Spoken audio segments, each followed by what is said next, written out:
My mom claimed my $75,000 was family money, so I showed her who legally owned it. It wasn't about the money itself, not really. It was about the look on her face, the sheer, unadulterated disbelief when she realized I wasn't backing down.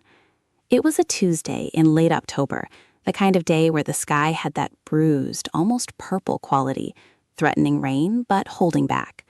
I was supposed to be packing for Thanksgiving at my Aunt Carol's, the usual chaotic affair with too much food, forced cheer, and my dad's droning stories about his golf game. Instead, I was sitting at my kitchen island, a half-empty mug of lukewarm coffee in front of me, staring at the spreadsheet I had painstakingly put together. My parents, bless their hearts, were a generation that believed family money was some amorphous blob of cash that belonged to whoever was currently holding the purse strings, which in their minds was always them. I'd been saving for a down payment on a small condo for months, years actually. I worked hard, lived frugally, and every dollar was accounted for.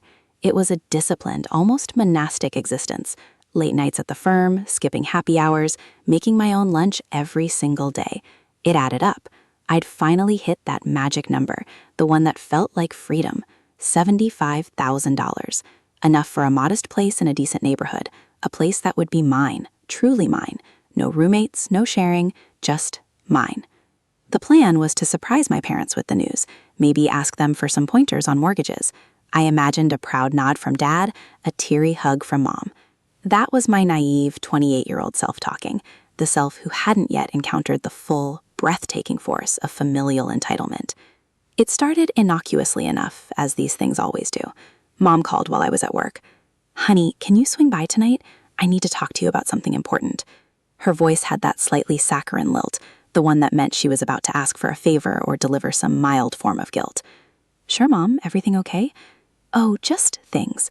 Your father and I, we've been discussing some investments, and we thought you might be able to help us out." That should have been my first clue. Help them out. Usually it was the other way around. I'd help them with their taxes, fix their computer, driven them to appointments. Now I was the one being asked to help out with investments. I drove home, the usual traffic snaking around the highways, my mind buzzing with 100 different scenarios. Maybe they wanted me to look over some stock picks. Maybe they were thinking of starting a new business. When I walked in, the house smelled of pot roast and something vaguely floral. Dad was in his usual armchair watching the news, a half-finished crossword puzzle on his lap. Mom was bustling in the kitchen, her movements a little too energetic, her smile a little too wide. "There you are, darling. Come sit. We have some exciting news." Exciting news usually involved someone getting married, a new grandchild, or a promotion. I took a seat at the dining room table, the polished mahogany gleaming under the dim overhead light. Mom placed a plate of perfectly roasted potatoes in front of me and sat down, her hands clasped. Dad switched off the TV and turned his full attention to me. "So," Mom began, her eyes sparkling, "your father and I have been doing some reevaluating of our financial situation." This was already veering into territory I didn't understand. They lived comfortably, always had. Dad had a good pension from the company he'd retired from years ago, and Mom had always managed the household finances impeccably. They weren't struggling. "We've decided," Dad chimed in, his voice a low rumble, "to make a significant investment, something that will secure our future, and, by extension, the family's future. We've been looking at a few things," Mom continued, leaning forward conspiratorially, "and we've come across a fantastic opportunity. It requires a substantial initial outlay, of course, and that's where we were hoping you could contribute." My stomach did a slow flip. "Contribute? Mom, Dad, I don't understand. What kind of investment are we talking about?" Mom waved a dismissive hand. "Oh, you know, property, some diversified ventures. The details aren't important right now. What is important is the capital." She paused, her gaze locking with mine, and for the first time I saw a hint of expectation. Not just hope, but a solid, unwavering expectation. "We're looking for about $75,000, she said, as casually as if she were asking me to pick up milk. The air left my lungs in a rush. $75,000. The exact amount I had painstakingly saved for my condo. The amount that represented my independence, my escape hatch, my future. I felt a cold dread seep into my veins. 75,000? I stammered, my voice barely a whisper. Mom, where would I even get that kind of money? Dad chuckled, a dry, dismissive sound. Oh, come now, Sarah. We know you've been saving. You're always so good with your money. We've seen your little bank statements. You've got it, don't you? My mind reeled. They'd been looking at my bank statements? My personal savings? Mom, Dad, that money that's for my down payment, for my own place. Mom's smile faltered, replaced by a look of mild annoyance. Your down payment? Honey, that's not a sensible thing to be doing right now, not with the way the market is. Besides, she leaned in again, lowering her voice. That money, in a way, is family money. We've supported you your whole life. This is just a reallocation, a smart investment for all of us. Family money? The words echoed in my head, tasting like ash. How is it family money? I earned it. I saved it. I worked for it. Dad sighed, a sound of exaggerated patience. Sarah, you're being difficult. We are your parents. We know what's best. This is a unique opportunity, a chance to really make our money work for us and for you. When this investment pays off, you'll get your share and more. You'll be able to buy a much nicer place then. But I need it now, I said, my voice rising, a tremor of anger starting to snake through me. I've been planning this for years. I found a place I love. This is my chance. Mom's expression hardened. And we are your family. Your father and I have always put this family first. We've sacrificed, we've provided. And now, when we have a chance to secure our future and yours, you're going to be selfish and hold back? Selfish. The word hit me like a physical blow. Me? Selfish? I was the responsible one, the one who always helped out, the one who never asked for much. This isn't about being selfish, I said, trying to keep my voice even, but failing. This is about what's mine. You can't just claim my savings. That's not how it works. Oh, but it is, Dad said, his tone turning cold. When it comes to family, certain things are understood. We provided the foundation, the home you grew up in, the education. This is just the next step, a contribution to the family's continued prosperity. I stood up, my legs feeling shaky. The pot roast suddenly seemed heavy, suffocating. I can't do this right now. I need to think. There's nothing to think about, Sarah, Mom said, her voice sharp. We need an answer by Friday. Your father has to call the advisor. I grabbed my purse, my hands fumbling with the clasp. I'll call you, I managed. And then I was out the door, the cool evening air a shock against my flushed skin. Driving home, the anger churned in my gut, hot and fierce. They didn't see it as my money. They saw it as a resource, available for their use, a communal pot that I, the dutiful daughter, was obligated to contribute to. The casual way they'd spoken about my carefully guarded savings, the implication that they had a right to it, that they'd been monitoring it, it was infuriating.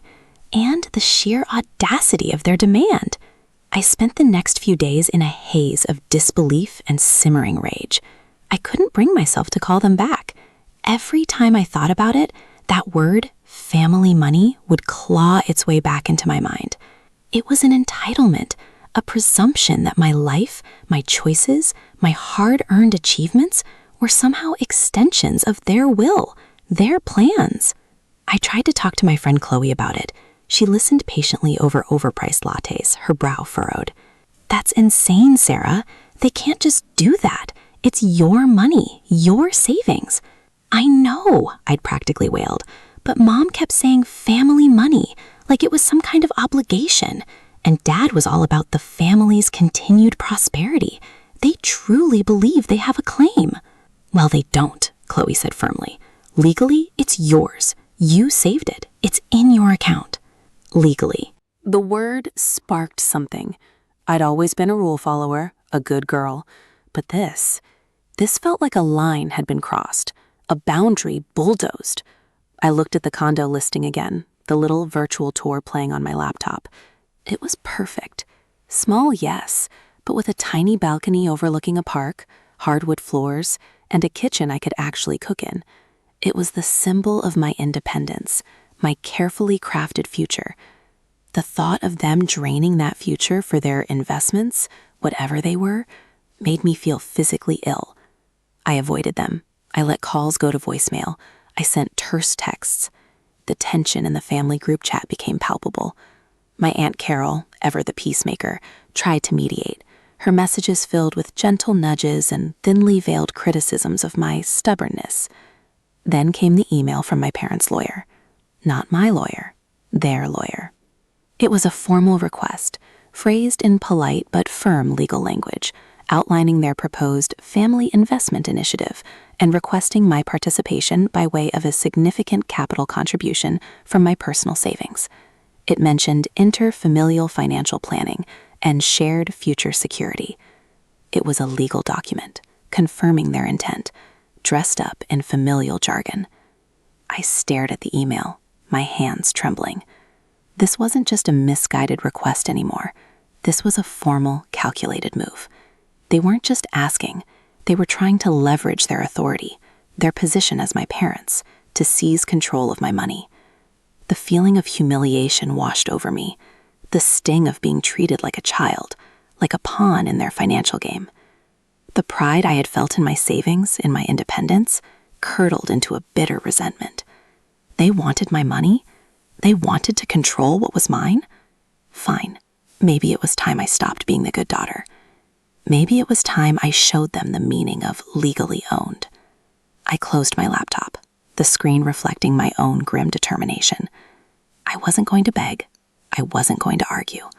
I was going to fight, and I was going to make sure they understood, in no uncertain terms, that my $75,000 was mine, every single penny, and that their claim to it was, in every sense of the word, entirely illegitimate. The rain finally started to fall outside, a heavy, insistent drumming against the window pane, mirroring the storm that was brewing inside me. I knew what I had to do. It wasn't about the condo anymore. It was about something far more fundamental. It was about reclaiming myself, my agency, my right to my own life. And the first step was understanding the law and how it applied to my perfectly legitimate, legally owned savings. I picked up my phone and scrolled through my contacts until I found the name I was looking for. A lawyer, a good one, someone who specialized in tricky family matters. This was going to be a long conversation. My parents, my dad in particular, always had this way of talking about wealth, not just their own, but wealth in general, as if it were a tangible, almost sentient entity. It wasn't just money. It was assets, holdings, portfolio diversification. They'd watch CNBC religiously, not for stock tips, but for the pronouncements of some guru on the screen who would confirm their worldview. For them, money was a game of accumulating, of strategically placing pieces on a grand chessboard, and everyone in the family was supposed to be a player, or at least a willing pawn. I was always too literal for their abstract financial musings. I saw dollars and cents, transactions, and the tangible security they represented. My $75,000 was an escape route, a down payment, a promise of a quiet life built on my own hard work. Their $75,000, and by extension mine, was a strategic maneuver, a move in a much larger unseen game. When I saw the lawyer's email, a chill that had nothing to do with the autumn air snaked down my spine. It wasn't just a request anymore. It was a declaration, a formalized claim, couched in legalese, on my money. They'd escalated. They'd brought in the big guns, their lawyer, to make their demand official. The humiliation of that was almost as potent as the anger, to be treated with such blatant disregard, as if my personal finances were a communal bank account for their disposal. They spoke of family investment initiatives and shared future security, as if I were some minor shareholder who needed to be brought in line. The phrase interfamilial financial planning landed like a punch to the gut. It sounded so official, so benevolent, but it was a thinly veiled attempt to exert control. They were using their authority as parents, their perceived seniority in the game of wealth, to strong-arm me. I remembered my conversation with Chloe. Legally, it's yours, she'd said. That word, legally, had resonated then, a small spark of defiance. Now it felt like a blazing inferno. I wasn't going to be a pawn. I wasn't going to be a piece moved around their board. I was going to be a player too, but on my own terms, with my own rules. I called the lawyer Chloe had recommended. Her name was Evelyn Reed, and her firm had a reputation for handling complex, often contentious, estate and family disputes. The receptionist put me through, and Evelyn's voice, calm and professional, was a welcome anchor in my rising tide of emotion. I explained the situation, the demand, the family money narrative, the lawyer's email. As I spoke, the tremor in my voice subsided, replaced by a steely resolve. Evelyn listened intently, interjecting only with clarifying questions. "And this $75,000, she asked, her tone measured. "Is it solely in an account under your name?" "Yes," I confirmed, my voice firm. "Every penny.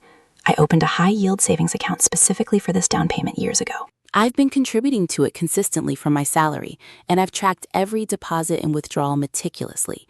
There's no joint ownership, no access for anyone else. It's mine. "And you have documentation?" "Of course," I said, a touch of defensiveness creeping in. Bank statements, transaction records, even a little ledger I kept when I was younger, detailing where every dollar came from. I'm not careless with my money, Evelyn. That's why it's so insulting they think they can just take it. "I understand," Evelyn said, and I could hear the subtle shift in her tone, the acknowledgement that this wasn't just a simple misunderstanding. "Your parents are using a common tactic, albeit a legally flimsy one, to apply pressure. The idea of family money is often an emotional appeal, not a legal one, unless there are specific trusts or legal agreements in place that dictate otherwise. From what you've described, that doesn't appear to be the case here." We talked for almost an hour. She walked me through the potential legal pathways, explaining the difference between moral claims and enforceable rights. She advised me to gather all my financial records, to be prepared for a protracted battle if they refuse to back down. "They may be counting on you being intimidated by their lawyer or by the idea of a legal fight," she said. "Your advantage is that you have concrete proof of ownership. And frankly, their claim, based on your description, sounds like wishful thinking and entitlement rather than legal standing." As the conversation ended, I felt a strange mix of exhaustion and exhilaration. I had a plan. I wasn't just reacting anymore. I was actively engaging. The humiliation had been a catalyst, stripping away my naivete and leaving behind a hard, sharp core of determination. The family money narrative had always been a tool of their control, a way to infantilize me, to keep me indebted and dependent. Now, I was turning it back on them. The following week was a tightrope walk. I maintained a polite but distant demeanor with my parents, letting their calls go to voicemail, responding to texts with brief, non-committal answers. The silence from my end was deafening to them. I could feel it. Their attempts at normalcy, at charming me back into submission, were transparent and grating. Mom would send pictures of flowers from her garden, Dad would share articles about the stock market's performance, all veiled attempts to get me to engage, to open the door to that conversation again. I didn't bite. I was too busy. I was digging, not just into my own finances, but into theirs. If they were so keen on family investments and future security, I wanted to know what that looked like for them. What were their actual assets? What were their liabilities? Evelyn had subtly encouraged this line of inquiry, framing it as understanding the full financial picture. It felt like I was playing detective in my own family's history, uncovering secrets I never imagined. It started with old tax returns, which I'd helped them organize a few years back. I'd kept digital copies, a habit born from my own meticulous record-keeping. Then I accessed our shared family drive, a cloud storage account my parents set up years ago for photos and important documents. It was a treasure trove, filled with scanned deeds, old wills, investment statements from decades past, even private correspondence between my parents. They'd been so casual about sharing access, never imagining I'd use it for anything other than retrieving vacation photos. What I found was illuminating, and frankly, a little terrifying. Their financial security wasn't quite as robust as they projected. There was a mortgage on their primary residence, larger than I'd anticipated for people who'd been retired for years. Their retirement accounts, while substantial, were heavily leveraged. And then there were the diversified ventures Mom had vaguely alluded to. These weren't the prudent, well-managed investments they presented to the world. They were speculative, high-risk ventures, some of which had clearly failed spectacularly, leaving behind substantial debt. There was a venture capital fund, started with a significant chunk of their savings about 10 years ago, that had imploded. The paperwork was dense, filled with acronyms I barely understood, but the bottom line was clear. It was a massive loss. My parents had sunk not just their liquid assets, but also taken out a significant loan against their home to fund it. There were also a series of smaller, more personal loans, some to friends, some to who knew. The amounts varied, but they added up. It wasn't just my $75,000 they were after. It was a Hail Mary. They were in a far more precarious financial position than I or anyone else had realized. Their projected secure future was a carefully constructed illusion, a facade of prosperity built on a shaky foundation of debt and failed gambles. The humiliation I felt was morphing, twisting into something colder, something more calculating. They hadn't just asked for my money, they had needed it, and they were willing to lie, to manipulate, to exploit their own daughter to get it. The emotional intensity of part one, the raw anger and disbelief, was now being overlaid with a layer of icy clarity. I saw them not as loving, if misguided parents, but as individuals deeply in over their heads, desperately trying to maintain an image of success they no longer possessed. The family money concept wasn't just about entitlement, it was about their fear. Fear of admitting failure, fear of losing face, fear of the reality of their financial situation. One evening, while sifting through scanned documents, I stumbled upon a series of emails from my father to a financial advisor, dating back about 18 months. The tone was frantic, desperate. He was asking about loan consolidation, about borrowing against assets they didn't seem to have, about ways to access capital quickly. There was a particularly damning exchange where he essentially begged the advisor for options, for anything to stop the bleeding, as he put it. The advisor's replies were polite but firm, outlining the grim reality of their debt load and the lack of viable collateral. This discovery was a turning point. It solidified my understanding of their desperation. It wasn't about wanting more. It was about preventing ruin. And my $75,000, which I had viewed as a down payment on my future, was to them a lifeline for their present. The audacity of their request now felt less like a misguided familial demand and more like a calculated gamble on my compassion and my lack of understanding of their true financial straits. The humiliation of their initial demand, the sting of being called selfish, now felt like a distant memory. It was replaced by a quiet, burning fury. They had underestimated me. They had assumed I was still the naive daughter who would cave under pressure, who would prioritize familial harmony over her own hard-earned security. They had no idea what I now knew. I decided it was time for a confrontation. Not a shouting match, not an emotional plea, but a calm, direct presentation of facts. I scheduled a meeting with Evelyn and my parents. I told them I wanted to discuss their family investment initiative and finalize my contribution. I invited them to my apartment, a small, neutral space, far from the comforting pot roast-scented familiarity of their home. I wanted to be on my own territory, in the space that was mine. The evening arrived, cool and crisp, the air carrying the scent of fallen leaves. My parents walked in, Mom with a forced, bright smile, Dad with that familiar air of paternal authority, albeit a little frayed around the edges. Evelyn was already there, a picture of professional calm, seated at my small dining table. I'd laid out copies of my financial records, my meticulously organized savings history, alongside printed copies of my parents' problematic financial documents, the debt statements, the failed investment reports, the desperate emails. Mom, Dad, I began, my voice steady, though my heart was pounding a frantic rhythm against my ribs. Thank you for coming. Evelyn is here to help us finalize the details of my contribution to your investment plan. Mom's smile widened. Oh, Sarah, darling, we're so relieved you've come around. Your father and I were so worried you were being difficult. Dad nodded, a triumphant glint in his eye. It's for the best, Sarah. Family sticks together, especially when it comes to securing our future. I took a deep breath. Actually, Dad, I've been doing some research. Evelyn helped me understand things a lot better, and I've been reviewing our family's financial situation. I gestured to the papers spread on the table. My $75,000 is my savings. It's my down payment, my security. It's legally mine, and I'm not investing it in anything that isn't financially sound. Which brings me to this. I picked up one of the printed emails from my father to the financial advisor. Dad, I found this, and other documents. It seems your investment plan isn't quite the sure thing you presented it as. In fact, it looks like you're in significant debt. That venture capital fund, it was a disaster, wasn't it? And you borrowed heavily against the house to fund it. You're talking about securing the family's future, but your own future and the family home seems to be on shaky ground. The color drained from my mother's face. Her smile vanished, replaced by a look of stunned disbelief, then dawning horror. Dad's jaw tightened, his eyes narrowing, the jovial paternal mask cracking and falling away to reveal a raw, exposed panic. "What is this?" he demanded, his voice a low growl. "Where did you get these papers?" "They were in the family drive, Dad," I said, my voice quiet but firm. "The one you set up for important documents. I suppose you didn't anticipate I'd be looking for them. You didn't anticipate that I'd be fighting for my own money, or that I'd want to understand what I was being asked to contribute to." Evelyn spoke them, her voice calm but carrying the weight of legal authority. "Sarah's savings are legally her own. Any investment requires her full consent and understanding of the risks involved.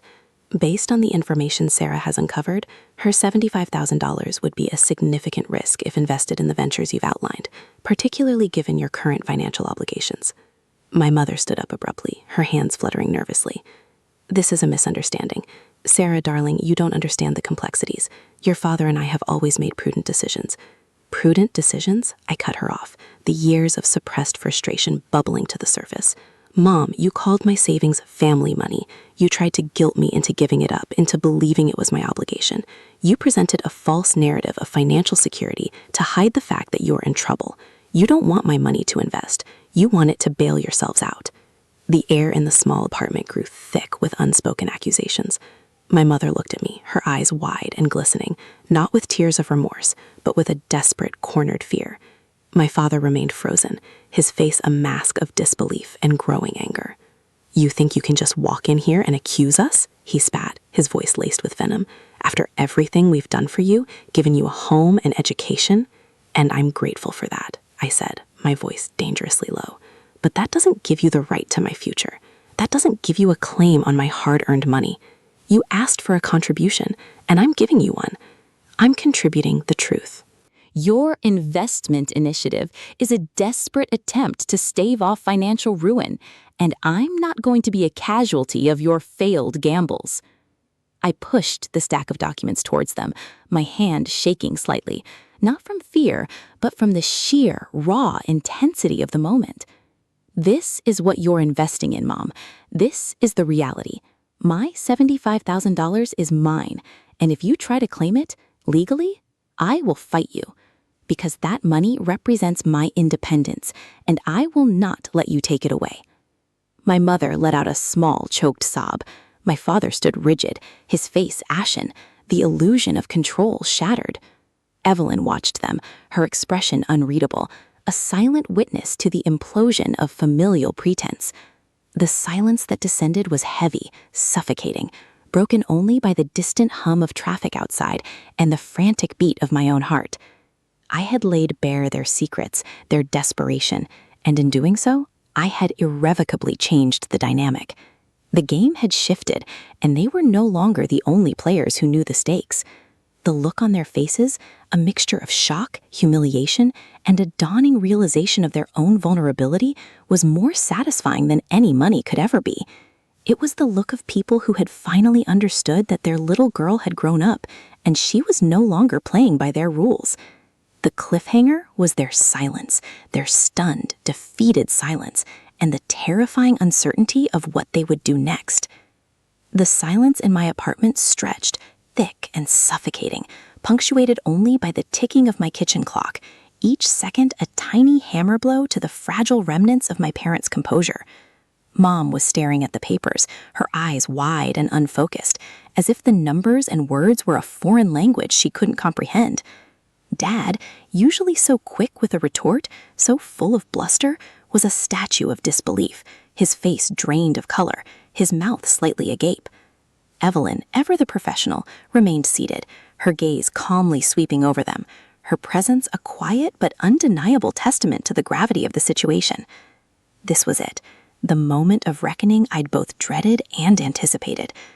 The humiliation they dished out so freely had been a slow burn, but this was a conflagration. They had seen themselves as the architects of their financial empire, the benevolent benefactors of their family's future. Now, they were exposed as desperate gamblers, their empire a house of cards about to tumble. Mom finally stirred, her voice barely a whisper. "Sarah, I don't understand. Those debts, the losses. Her hands trembled as she reached for a document, a report detailing the catastrophic collapse of the venture capital fund. We thought it was a temporary setback, a minor hiccup. A hiccup, Mom? I echoed, the words laced with a bitterness I hadn't realized I'd been holding on to for so long. This is a full-blown disaster. You leveraged the house. You took out personal loans. You were begging a financial advisor for help. This isn't a hiccup, it's a free fall. Dad finally found his voice, a hoarse, ragged sound. This is an invasion of privacy. You have no right to go through our private documents. You invited me to contribute to your family investment initiative, Dad, I replied, my voice still steady, though a tremor ran through my hand as I reached for my own glass of water. And I decided to do my due diligence. Evelyn explained it to me. If you're asking me to invest my money, I have a right to know where it's going and what the real financial standing of the initiative is. Turns out, the initiative is your debt, and you wanted my savings to prop it up. He flinched, a visible reaction to the blunt truth. It's not like that. We had a plan, a way to recover. This $75,000 would have been the seed money. It would have turned everything around. Turned what around, Dad? I pressed. Your image? Your pride? You called me selfish. You threatened me with legal action, all because I wouldn't hand over my down payment for a house I've worked years for, to bail out your reckless decisions that seem to have put our family home at risk. Mom's face crumpled. Tears began to stream down her cheeks. Not the dramatic, attention-seeking tears she'd sometimes shed, but quiet, profound tears of despair.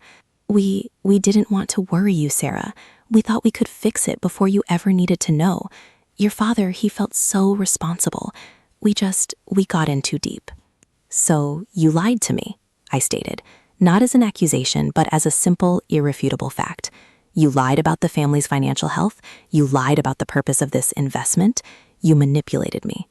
Dad finally pushed himself away from the table, pacing the small living room like a caged animal. You're being dramatic, Sarah. This is about family, about supporting each other. You're turning your back on us. No, Dad, I said, my voice hardening. I'm not turning my back on you. I'm refusing to be dragged down with you. Your family support has always come with strings attached, with expectations, with a price tag for my autonomy. This time, the price was too high. And the truth is, you didn't want my support. You wanted my money to cover your mistakes. Evelyn cleared her throat softly. As I've explained, Sarah's $75,000 is legally hers. There are no joint accounts, no trusts, no agreements that obligate her to contribute it to your personal ventures, especially when those ventures are demonstrably high risk and financially unstable. Furthermore, any attempt to coerce or legally claim these funds would be met with significant opposition and likely legal repercussions for your actions. My parents looked at Evelyn, their desperation now tinged with a new fear, the fear of legal consequence. They had likely expected to intimidate me with their lawyer. They hadn't anticipated me having one who was already armed with the truth of their precarious situation. So what? Dad's voice was strained. You're just going to leave us to lose everything? I'm going to secure my own future, I said, my gaze meeting his directly. The future you always lectured me about safeguarding. The future you seem determined to jeopardize with your own actions. I've spent years building this $75,000. It's not just money. It's proof that I can do it on my own, without relying on family investments that are clearly a smokescreen for your financial woes. Mom looked at me, her face a mixture of sorrow and a dawning, reluctant understanding. We thought we were doing the right thing, protecting our legacy, for you. Your legacy, Mom, I said, my voice softening slightly, is not just about wealth. It's about integrity and honesty, and that's what you've both jeopardized. You wanted me to play the game by your rules, but I've realized your game is rigged, and I'm not playing anymore. I'm building my own. The air crackled with unspoken words, with years of buried resentments and unmet expectations. The humiliation they had inflicted had curdled into something potent, leverage. I held their secret, their vulnerability, in my hands, and the power in that knowledge was almost intoxicating. I'm not asking for your forgiveness, I continued, my voice resonating with a newfound strength. I'm not looking for a hug or an apology. I'm stating my position. That $75,000 is mine, and I will do whatever is legally necessary to protect it. If you want to try and claim it, Evelyn will be here to represent me. But I sincerely hope you won't, because the alternative, the public exposure of your financial situation, the potential loss of your home, that's a far greater humiliation than anything you ever inflicted on me." Dad scoffed, but there was no conviction in it. "You think you can just dictate terms to us?" "I'm not dictating terms," I countered. "I'm setting boundaries. Boundaries that you crossed when you tried to take what is mine. And if those boundaries mean you lose access to me or to any financial support I might have considered offering in a healthier situation, then so be it. My independence is paramount, and you will not compromise it." Mom looked at me, her eyes finally meeting mine with a flicker of something other than fear. Perhaps it was pride, buried deep beneath layers of disappointment and regret. We need time to think, Sarah. Take all the time you need," I said. "But understand this. The ball is in your court. You can continue down this path, clinging to your pride and your illusions, and face the consequences. Or you can accept the reality, deal with your debts responsibly, and perhaps over time, we can rebuild some semblance of trust. But my money? It's off the table. Permanently." I stood up, signaling the end of the meeting. Evelyn rose with me. "I'll be in touch regarding any formal communication," she said to my parents, her voice calm and businesslike. They remained seated, figures of dejection and defeat. Mom looked lost. Dad's jaw was set in a hard, determined line, but the fire in his eyes had been replaced by a weary resignation. As Evelyn and I walked towards the door, I glanced back at them. They were still my parents, the people who had brought me into this world, but they were no longer the figures of absolute authority and wisdom I had once perceived them to be. They were flawed, desperate individuals, and I was no longer their pawn. The walk to my car was silent. The cool night air felt like a cleansing balm. I unlocked the door and sank into the driver's seat, the familiar scent of leather and my own perfume a comfort. I didn't immediately start the engine. Instead, I just sat there, letting the enormity of what had just happened wash over me. The humiliation, the anger, the fear, they had all coalesced into a quiet, steady resolve. The power had shifted, not through shouting or threats, but through knowledge, through preparation, and through a simple, unwavering assertion of my own rights. They had tried to exert control through emotional manipulation and the illusion of familial obligation. I had countered with facts, with legal backing, and with the undeniable truth of their own precarious financial state. I thought about the years of subtle digs, of condescending remarks, of the implicit message that I was never quite good enough, never quite as financially savvy as they were. They had always held the purse strings, always positioned themselves as the gatekeepers of financial security. And now, in a bizarre twist of fate, their own recklessness had given me the ultimate leverage. I turned the key, the engine rumbling to life, a sound that felt like a victory anthem. As I pulled out of the parking lot, I didn't feel triumph, not exactly. It was more a profound sense of peace, a quiet satisfaction that came from standing my ground and refusing to be broken. The emotional intensity of the evening had been draining, but the release was profound. I had faced my demons, not with anger, but with calculated composure, and I had emerged not unscathed, but undeniably whole. The road ahead was still uncertain. My relationship with my parents was undoubtedly fractured, perhaps beyond repair. There would be fallout, awkward holidays, lingering resentments, but I had reclaimed a fundamental piece of myself, my autonomy, my future. That $75,000 wasn't just a down payment anymore. It was a symbol of my strength, a testament to my resilience.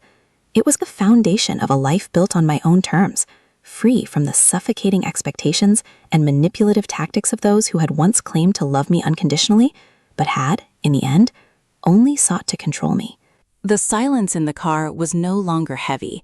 It was the quiet hum of possibility, the sound of a life finally unfolding on my own terms.